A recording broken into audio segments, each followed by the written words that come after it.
അടുത്തത് number പസിലാണ്. Number puzzle ഇവിടുത്തെ നോക്കിക്കഴിഞ്ഞാൽ ഈ ഏറ്റവും ചെറിയ നമ്പറിൽ നിന്ന് തുടങ്ങാം. 5, 8 ഇങ്ങനെ പോകണം. 5, 8, 13, 20, 31, 44 മിസ്സിംഗ് നമ്പർ 80. ഇതിൻ്റെ ഡിഫറൻസ് നോക്കിക്കേ.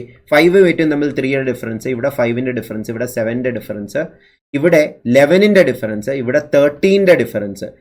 3, 5, 7, 11 ഇതെല്ലാം പ്രൈം നമ്പേഴ്സ് അല്ലേ? പ്രൈം നമ്പേഴ്സിൻ്റെ പാറ്റേൺ ആണ്. Prime sequence is one important type of question in number sequence or number puzzles.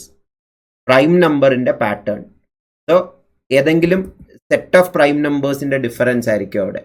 So അത് വെച്ചിട്ട് എന്ത് പറയാൻ പറ്റും? 3 കഴിഞ്ഞിട്ട് അടുത്ത പ്രൈം അല്ലേ 5, അത് കഴിഞ്ഞിട്ട് അടുത്ത പ്രൈം 7, അടുത്ത പ്രൈം 11, അടുത്ത പ്രൈം 13. അപ്പോൾ 13 കഴിഞ്ഞുള്ള അടുത്ത പ്രൈം 17 ആണ്. 44ഉം അടുത്ത നമ്പറും തമ്മിലുള്ള ഡിഫറൻസ് 17ന്റെ ആയിരിക്കണം. 44 plus 17 should be the answer. 44 plus 17 is 61. So 61 വരണം. 61 വരുന്ന എത്ര ഓപ്ഷൻ ഉണ്ട്? 2 ഓപ്ഷൻ ഉണ്ട്. സോ ബാക്കി 2 ഓപ്ഷനും പോയി. ഓക്കെ, അപ്പം നമുക്കിനി ലെറ്റർ പാറ്റേൺ കൂടെ ഐഡന്റിഫൈ ചെയ്യണം. ലെറ്റർ പാറ്റേൺ എന്താന്ന് നോക്കാം. സോ ഈ 61 ക്ലിയർ ആണെന്ന് വിചാരിക്കുന്നു. ലെറ്റർ പാറ്റേൺ എ ഉണ്ട്, എയും സിയും തമ്മിൽ 2ന്റെ വ്യത്യാസമാണ്.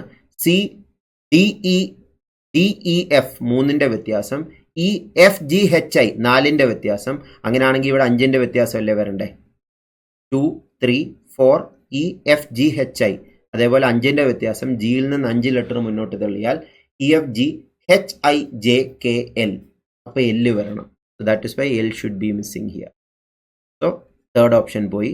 Second option is satisfying the number and letter.